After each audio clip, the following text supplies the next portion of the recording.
down.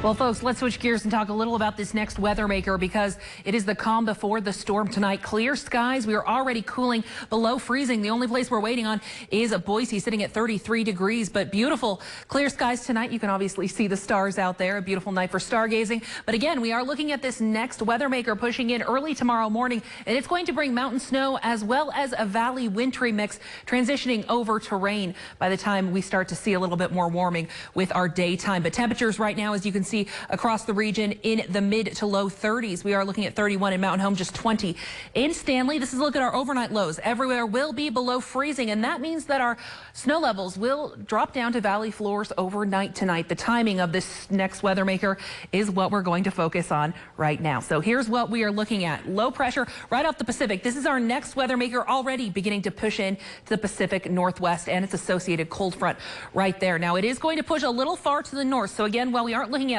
large accumulations, still our friends above 4,000 feet can expect anywhere between about 1 to 4 inches over the next 24 hours. The Treasure Valley, we do have a chance of seeing a little dash of snow push in for the early morning hours, but that quickly will transition to rain as we are looking at some heating across the I-84 corridor in the morning. Ontario does have a chance of seeing an inch, but again, for the Treasure Valley, anywhere from a trace to an inch is possible with this system. So again, keep that in mind for the early morning hours. We are also expecting patchy fog to develop once again. So this next weather maker, periods of rain and snow for our Monday. We'll see snow levels at valley floors in the early morning hours. They will quickly raise to 4,000 feet. We aren't looking at accumulations below 4,000 feet throughout the day. Above 4,000 feet could see anywhere between 1 to 3 inches. So it is going to cool our temperatures to just 42 degrees, but that is going to warm us up to Tuesday into the upper 40s, above average. On Wednesday, another weather maker will push in. That'll cool us down back to below average, getting us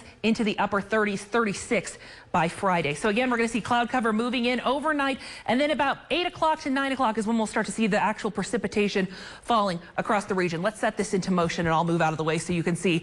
Again, we do have a chance of seeing a trace to about an inch for the Treasure Valley with snowfall, 1 to 3 inches for our mountains. But with our snow levels beginning to rise again in the early morning hours by about 10 a.m., 11 a.m., that is going to transfer over to just rain for the Treasure Valley. So any accumulations on grassy swells you do see in the morning, that will quickly be gone. We are going to see some of those snow showers hanging on for the early morning hours for the mountains. Again, if you're going to be up above 4,000 feet, take it slow and drive safely. Here's a look at your 7-day forecast for the Treasure Valley. 42, a rain snow mix. Another weather maker on Wednesday, an additional one on Sunday. Let's take a look at the mountains because, again, this is going to be a mountain event for snow. So great news, again, for our snowpack. We definitely want to see one storm system set up after the other. Exactly what we should be seeing this winter, and hopefully it nets enough enough moisture for our snowpack to see some nice building. And of course, the CBS2 weather team will be here throughout the entire week, keeping you updated, and make sure to wake up to CBS2 News this morning.